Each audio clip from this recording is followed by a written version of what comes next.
नमस्कार, मैं संतोष sir psychology channel पर सभी का अभिनंदन और स्वागत करता हूं। लास्ट क्लास में हम लोग देखे थे शिक्षा का अर्थ, उसी में थोड़ा सा बचा था, उसी को आगे बढ़ते हुए जो है देखते हैं। उसके बाद हम देखेंगे अधिगम का अर्थ और अधिगम का नियम। तो क्रमबद्ध रूप से हम लोग आगे बढ़ रहे हैं और व्यवस्थित तरीके से आगे बढ़ रहे हैं हम लोग। तो एक एक नंबर यहाँ से मिलेगा और टेट के दृष्टिकोण से और बहुत ही महत्वपूर्ण है। ठीक, टेट के दृष्टिकोण से बहुत ही महत्वपूर्ण है। तो देखते हैं हम लोग औपचारिक शिक्षा। देखिए, औपचारिक शिक्षा क्या होती है? जो एक कैंपस के अंदर चलती है, जिसका सब कुछ पूर्व निर्धारित होता है, अर्थात विद्यालय। दूसरा क्या है? अनौपचारिक शिक्षा। ठीक है, इसका कुछ निर्धारित नहीं होता है, बच्चा जन्म लेता है, ठीक है, घर में, घर परिवार और समाज से जो हमको विभिन्न प्रकार की जो संस्कृतियों की शिक्षा मिलती है, सभ्यता की शिक्षा मिलती है, बोलने की शिक्षा मिलती है, आचरण की शिक्षा मिलती है, नैतिक शिक्षा मिलती है, चरित्र निर्माण की शिक्षा मिलती है, इसको हम क्या कहते हैं? जो घर परिवार और समाज से मिलती है, अनौपचारिक शिक्षा। निरौपचारिक शिक्षा क्या होती है?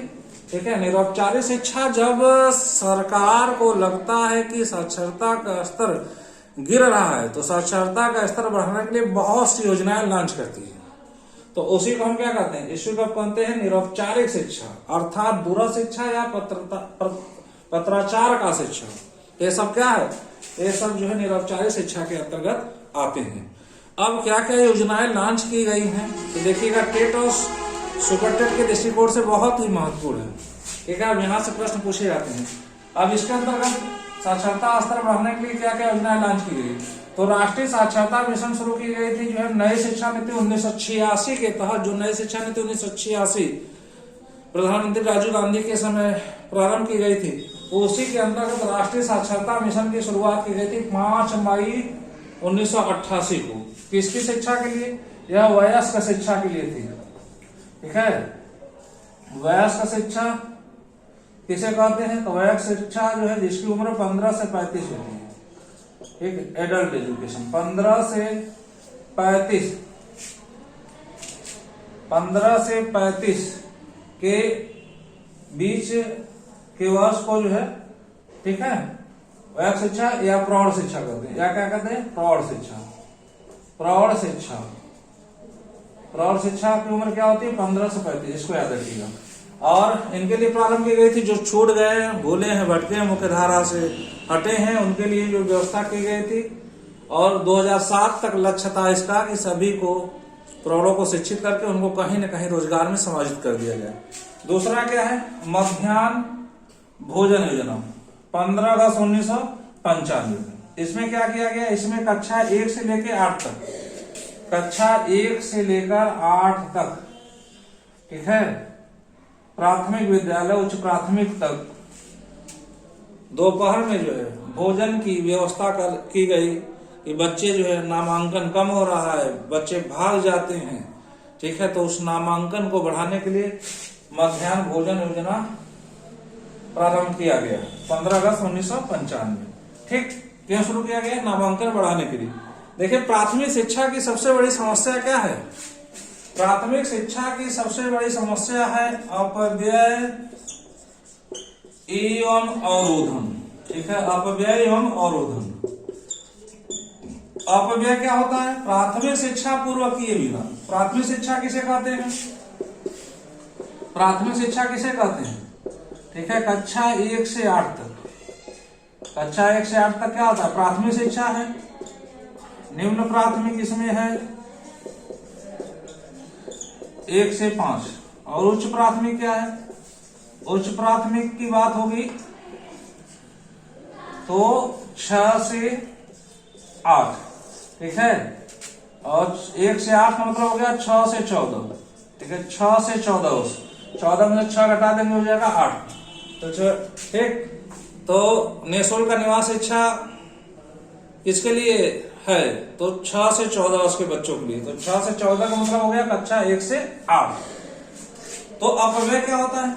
जब बच्चा विभिन्न कारण से या किन्हीं कारण से, माता पिता का न होना, गरीबी जो है, ठीक है, पिछड़ा, अनुसूचित जाति जो है, ठीक है, अल्पसंख्यक, या किन्हीं कारण से जो है बच्चा जो है माता पिता में से किसी एक का न होना, विभिन्न कारण होते हैं, उन कारणवश जो विद्यालय छोड़कर चला जाता है बीच में, ठीक है, कक्षा 1 से 8 तक बीच में कभी भी विद्यालय छोड़कर चला जाता है तो उतना खर्च लगा है कि नहीं, कॉपी किताब खरीदा हुआ कि नहीं, यूनिफॉर्म ड्रेस खरीदा हुआ कि नहीं, खरीदा हुआ, तो उसी को हम क्या कहते हैं, अपव्यय कहते हैं। याद रखिएगा, यहाँ से भी प्रश्न पूछे जा रहे हैं।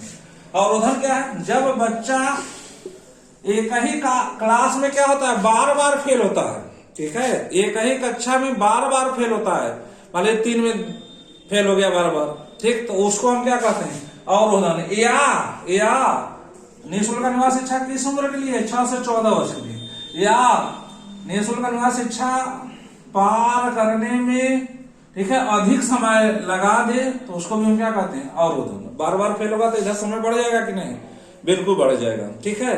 तो अपव्यय अवरोधन के लिए एक समिति बनी थी, हर्टांग समिति। कब बनी थी भाई, हर्टांग समिति कब बनी थी, 1929 में, ठीक। तब से लेकर अब तक जो है यह समस्या बनी हुई है, ठीक है, इसको याद रखिएगा। आगे बढ़ते हैं। अगला है आपका जो सर्व शिक्षा अभियान। सर्व शिक्षा अभियान कब शुरू किया गया था, सत्र था 2001। ये जो है अटल बिहारी वाजपेयी जी प्रधानमंत्री थे उनके समय, ठीक है। और इसका ध्येय वाक्य क्या था, सब पढ़े सब बढ़े, सब पढ़े सब बढ़े, ठीक है, सब बढ़े। पेंसिल पे लिखा हुआ आता है, पेंसिल देखिएगा तो उसमें लिखा रहता है सब पढ़े सब बढ़े, ठीक है। और अगला क्या था, स्कूल चले अभियान, यह भी 2001 का है। पूरे भारत में स्कूल चलो अभियान की बात होगी तो 2001। अगर सिर्फ उत्तर प्रदेश की बात होगी तो थोड़ा यहाँ पे देर हो गया था, 2004 में। अगला क्या देखिए, बहुत ही महत्वपूर्ण है, 86वां संविधान संशोधन 2002। यह क्या है भाई, देखिए प्राथमिक शिक्षा को अपने राज्य में लागू करने वाला देश का प्रथम रियासत था जो है बड़ौदा नरेश जो है सियाजी, ठीक है, सियाजी राव गायकवाड़ थे, तो उन्होंने जो है, ठीक, बड़ौदा नरेश ने सर्वप्रथम निःशुल्क निवास शिक्षा अपने राज्य में लागू किया। और 1911 में गोपाल कृष्ण गोखले ने भी मांग की थी, ठीक है, लेकिन लागू नहीं हुआ। फिर भारत आजाद हुआ 15 अगस्त 1947 को, बाद निरंतर जो है मांग होती रही कि निःशुल्क निवास शिक्षा को, ठीक है, निःशुल्क निवार कर दिया जाए, लेकिन नहीं हो पाया। अब 2002 में 86वें संविधान संशोधन द्वारा जो है, ठीक है, प्रावधान किया गया। क्या प्रावधान किया गया, ध्यान समझिएगा। मौलिक अधिकार है आपका संविधान के किस भाग में, फंडामेंटल राइट संविधान के किस भाग में है, तो फंडामेंटल राइट है संविधान के भाग 3 में, ठीक है, 12 से 35 अनुच्छेद में। इसमें एक अनुच्छेद है 21 आर्टिकल 21, यह जीवन का अधिकार है। तो 86वें संविधान संशोधन द्वारा 21 में ए लगाकर, ठीक है, या क लगाकर 6 से 14 वर्ष के बालकों के लिए निःशुल्क अनिवार्य शिक्षा का प्रावधान किया गया। क्या किया गया, प्रावधान किया गया। 6 से 14 वर्ष के बालकों के लिए निःशुल्क अनिवार्य शिक्षा का प्रावधान किया गया, लागू नहीं किया गया था, प्रावधान किया गया था। और एक प्रश्न और बताइए, अगर विकलांग बालक होगा तो उसकी उम्र कितनी होगी निःशुल्क अनिवार्य शिक्षा की, तो अगर विकलांग होगा, विकलांग को अब दिव्यांग कहा जाता है, याद रखिएगा। और हमारे प्रधानमंत्री वर्तमान प्रधानमंत्री हैं माननीय नरेंद्र मोदी जी, उनके द्वारा जो है विकलांग को दिव्यांग शब्द दिया गया। दिव्यांग अधिकार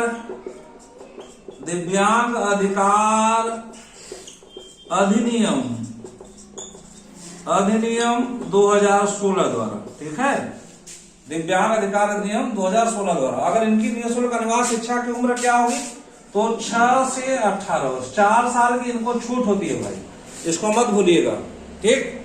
और प्रौढ़ शिक्षा की बात होगी तो 15 से 35 वर्ष, ये समझ याद रखिएगा। और जो है 6 से 18 वर्ष कब किया गया था, अब ये बताइए। तो विकलांग अधिकार अधिनियम 1995 में, ठीक है। विकलांग अधिकार अधिनियम 1995 में जो इनके लिए जो निःशुल्क अनिवार्य शिक्षा की उम्र 6 से 18 वर्ष की गई थी, 1995 से की गई थी, ठीक। ये चीजें याद रखिएगा।